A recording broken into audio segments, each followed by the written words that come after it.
Hello students, in previous lecture we studied about the atom, structure of atom and atomic number, atomic mass and molecular mass. आपको chemistry का कोई chapter start करने के लिए, first chapter start करने के लिए हमें जो रिक्वायरमेंट थी वो हमने स्टडी कर ली है। अब हमने स्टार्ट करना है चैप्टर नंबर 1 11 का, some basic concepts of chemistry. 11 और 12 में आपको जितने भी टोटल चैप्टर स्टडी करने उसमें सबसे फर्स्ट चैप्टर और सबसे इंपॉर्टेंट चैप्टर ये है some basic concept of chemistry.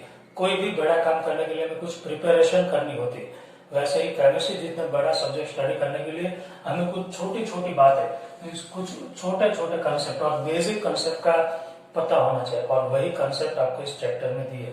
So chapter का नाम है some basic concepts of chemistry. 11 और 12 में आपको दोनों साल में जितने भी केमिस्ट्री के चैप्टर स्टडी करने हैं उसमें जो जो कंसेप्ट अप्लाई करने हैं उसमें से कुछ important concept, very basic tools and very important concepts are given in this chapter. So chapter का नाम है some basic concepts of chemistry. सबसे पहले आपको चैप्टर में बताया गया है कि हमें इतने बड़े सब्जेक्ट का स्टडी क्यों करना है, क्यों हमें केमिस्ट्री को ऐसे सेपरेट सब्जेक्ट स्टडी कर रहे हैं, क्यों हमने साइंस में से 3 सब्जेक्ट अलग कर दिए, केमिस्ट्री, फिजिक्स एंड बायोलॉजी और मैथ्स। क्योंकि केमिस्ट्री की खुद की अपनी इंपोर्टेंस है। और क्या इंपोर्टेंस है, तो सबसे पहले हम देखते हैं इंपोर्टेंस ऑफ केमिस्ट्री। हमने अगले वीडियो लेक्चर में भी देखा था कि in our day to day life chemistry is very very important. कोई भी ऐसा फील्ड नहीं है कि जहाँ पे केमिस्ट्री की इंपॉर्टेंस नहीं हो। From early morning to late night हम केमिस्ट्री सब जगह पे यूज करते हैं। टूथपेस्ट हो, soap, detergent, plastic, polymer, so chemistry is everywhere. सबसे पहला हम एग्जांपल लेते हैं मेडिसिन, या तो फिर प्लास्टिक, या तो फिर पॉलीमर, पेट्रोलियम मतलब ऑयल, या तो फिर हम लेते fuel, soap, detergent, paint, agriculture, मतलब कोई भी ऐसा फील्ड नहीं है जहाँ पे केमिस्ट्री की एप्लीकेशन नहीं हो, केमिस्ट्री का यूज नहीं हो।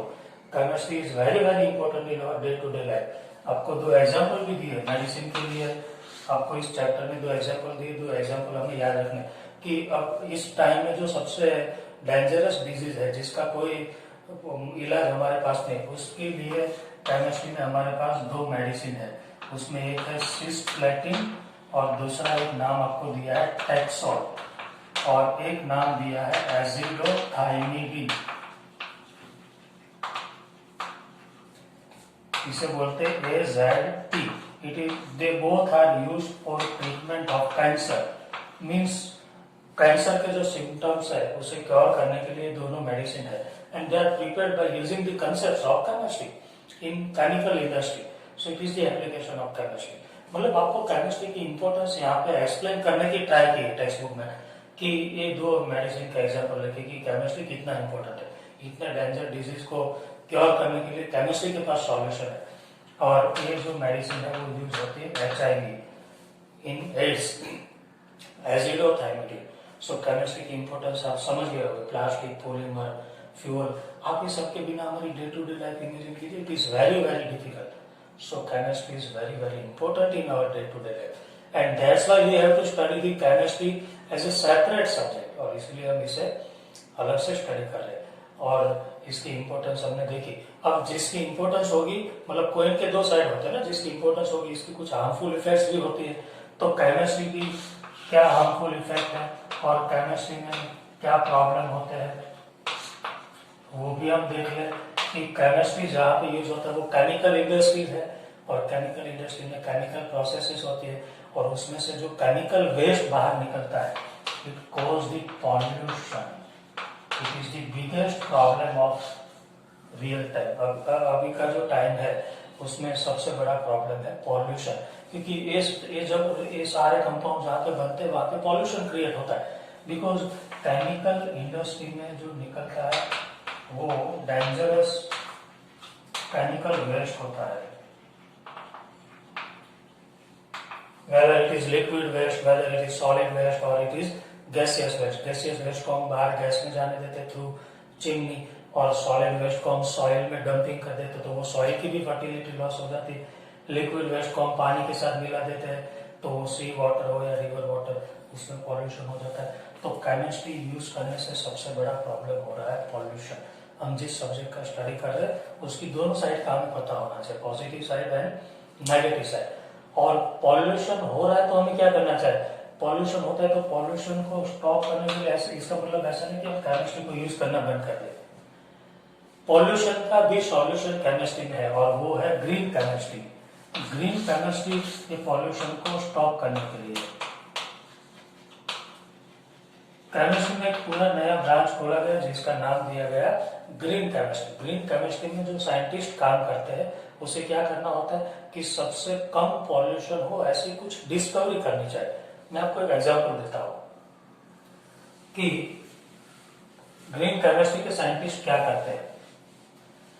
आज तक हम रेफ्रिजरेटर एंड एयर कंडीशनर में कूलिंग एजेंट का काम करता था क्लोरोफ्लोरोकार्बन। हमारे पास जो रेफ्रिजरेटर और एयर कंडीशनर थे उसमें जो कूलिंग एजेंट था, कूलर थे जो कूलिंग इफेक्ट प्रोड्यूस करते थे वो थे क्लोरोफ्लोरोकार्बन। और वो क्लोरोफ्लोरोकार्बन पॉल्यूशन क्रिएट करते थे क्योंकि वो ओजोन लेयर को डिप्लेट कर देते थे। आपको पता है हमारे एटमॉस्फेयर में जो ओजोन का लेयर है वो सन में से, सनलाइट में से आने वाले अल्ट्रावायलेट जो रेज है उसे रोक लेता है। अदरवाइज वो अल्ट्रावायलेट रेज हमारे बॉडी तक आ गए तो it can cause the skin cancer. तो एक पूरा लेयर है ओजोन का। और क्लोरोफ्लोरोकार्बन जो हमारे रेफ्रिजरेटर में यूज होता है वो गैस है, वो ऊपर गया और ऊपर जाके वो जो ओजोन का लेयर था पूरा उसे डिस्ट्रॉय कर दिया। तो ऊपर से सनलाइट डायरेक्ट नीचे आने लगी, सनलाइट में जो अल्ट्रावायलेट रेज है वो। तो that is the negative effect of chemistry, negative effect of this chemical compound. तो ग्रीन केमिस्ट्री के साइंटिस्ट ने क्या किया, क्लोरोफ्लोरोकार्बन को यूज करना बंद करके कुछ ऐसा कंपाउंड ढूंढ निकाला कि वो ओजोन लेयर का डेफिनेशन नहीं हो। That is called HFC134A। ये वही काम करता है कूलिंग का। मतलब हमारा काम बंद नहीं हुआ, हमने केमिस्ट्री यूज करना बंद नहीं किया, लेकिन हमने केमिस्ट्री अलग तरीके से यूज किया ताकि पॉल्यूशन मिनिमाइज हो जाए। That is the green chemistry. मतलब green chemistry is the solution of pollution. Pollution जो होता है उसका सॉल्यूशन इसमें नई नई टेक्निक, नए नए पाथवे और नए नए रास्ते और नई नई मेथड और नए नए कंपाउंड ऐसे डिस्कवर करना ताकि पॉल्यूशन कम से कम हो। That is green chemistry. So chemistry की इंपॉर्टेंस भी आपने देख ली और उसकी नेगेटिव साइड भी देख ली। Negative side is most negative side is pollution और उसको कंट्रोल करने का मेथड भी हमने देख लिया। आगे जाके हम देखेंगे क्लासिफिकेशन ऑफ मैटर। आप इसे एक बार देख लीजिए। Okay, next topic is matter. हमने देखा था कि chemistry is the science of atom and molecule. Atom is matter, क्योंकि मैटर का डेफिनेशन आपने 9th 10th में भी देखा होगा कि anything which has mass and occupies this space is called matter. जिसके पास मास होता है और स्पेस ऑक्यूपाई करता है उस सबको मैटर बोलते हैं। और जिसके पास मास होता है वो सब एटम में से ही बनते हैं। या तो फिर atom is made up of proton, neutron and electron. Even proton, neutron and electron are also matter. Matter का डेफिनेशन आपने बहुत पहले देख लिया है। जिसका मास होता है और जो स्पेस ऑक्यूपाई करता है उसे मैटर बोलते हैं। तो मैटर का क्लासिफिकेशन हमें इस चैप्टर में करना है। दो मेथड्स है, based upon physical property and based upon chemical characteristic. Chemistry में जब जब हम कोई भी दो बार प्रॉपर्टी का स्टडी करेंगे तब उसमें फिजिकल प्रॉपर्टी होगी और केमिकल प्रॉपर्टी होगी। फिजिकल प्रॉपर्टी मतलब उसका अपीयरेंस बाहर से कैसा है फिजिकली, उसे हम बोलेंगे फिजिकल प्रॉपर्टी। उसका बॉइलिंग पॉइंट, उसका मेल्टिंग पॉइंट, उसका टेम्परेचर, उसका लुक, उसका colour, it is called physical property. Chemical property का मतलब है वो केमिकली कैसा है, मतलब उसके अंदर क्या है, वो उसका नेचर क्या है, वो किसके साथ कैसे रिएक्शन करता है, that is called chemical property. तो मैटर का हमें दोनों मेथड से क्लासिफिकेशन करना है, based upon chemical property and based upon physical property. सबसे पहला क्लासिफिकेशन है based upon physical state.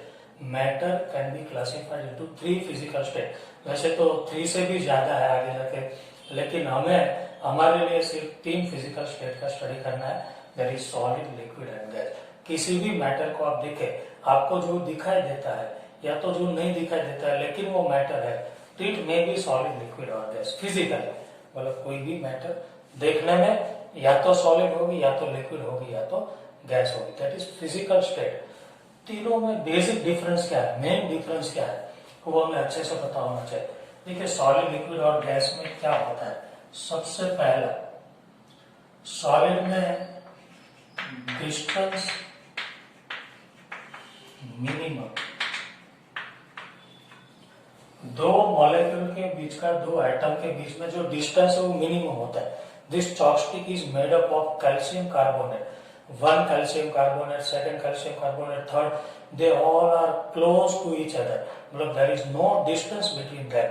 Means solid state में अंदर जो एटम्स है, अंदर जो मॉलिक्यूल्स है, उसके बीच में डिस्टेंस मिनिमम होता है. There is no gap, so they are strongly bonded to each other. Liquid में डिस्टेंस होता है मोर देन सॉलिड. सॉलिड से थोड़ा दूर दूर ये जो मॉलिक्यूल्स होते हैं वो होते हैं लिक्विड में. और गैस में डिस्टेंस होता है मैक्सिमम. गैसियस मॉलिक्यूल के बीच में सबसे ज्यादा डिस्टेंस होता है.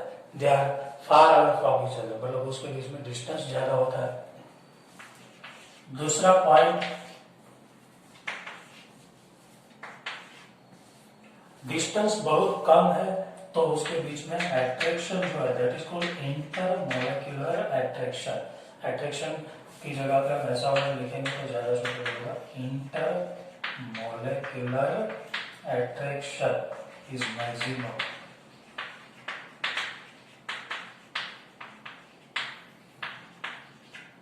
मतलब दो मॉलिक्यूल के बीच में एट्रैक्शन मैक्सिमम होगा क्योंकि डिस्टेंस कम है, या तो फिर एट्रैक्शन ज्यादा है इसलिए डिस्टेंस कम है.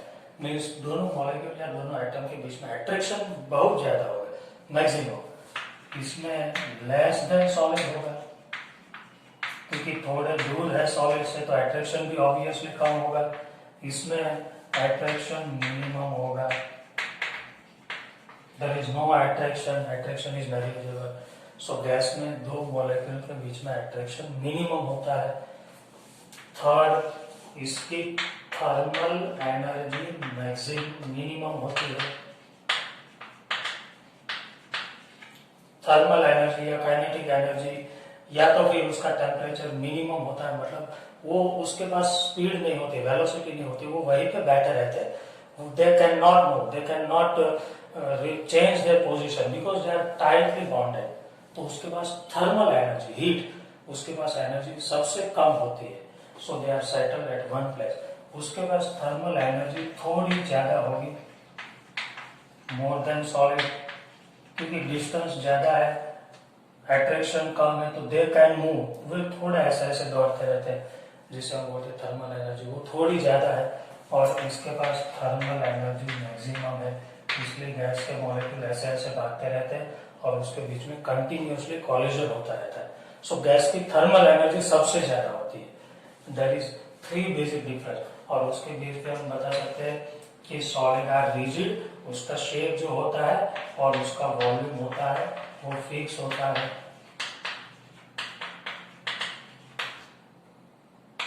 क्योंकि they are close to each other तो उसका शेप और वॉल्यूम दोनों मेंटेन रहेंगे.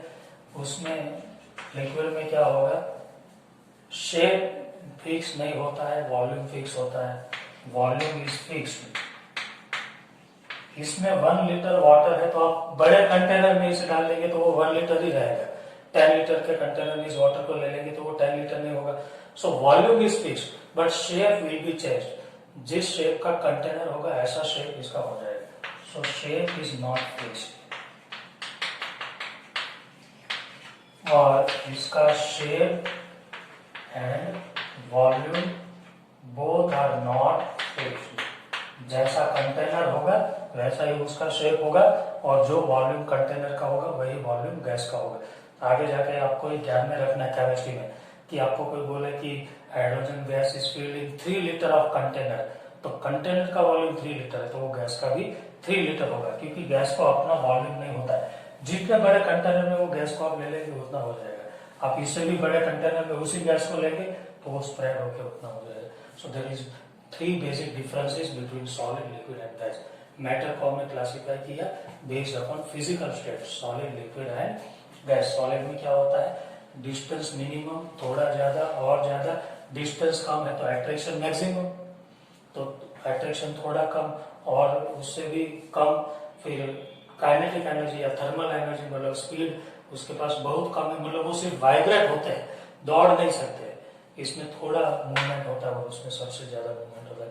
That is the 3 types of matter based upon physical state. आगे जाकर मैटर का क्लासिफिकेशन करेंगे बेस्ड अपॉन केमिकल स्टेट। आप इसे अभी नोट डाउन कर लीजिए।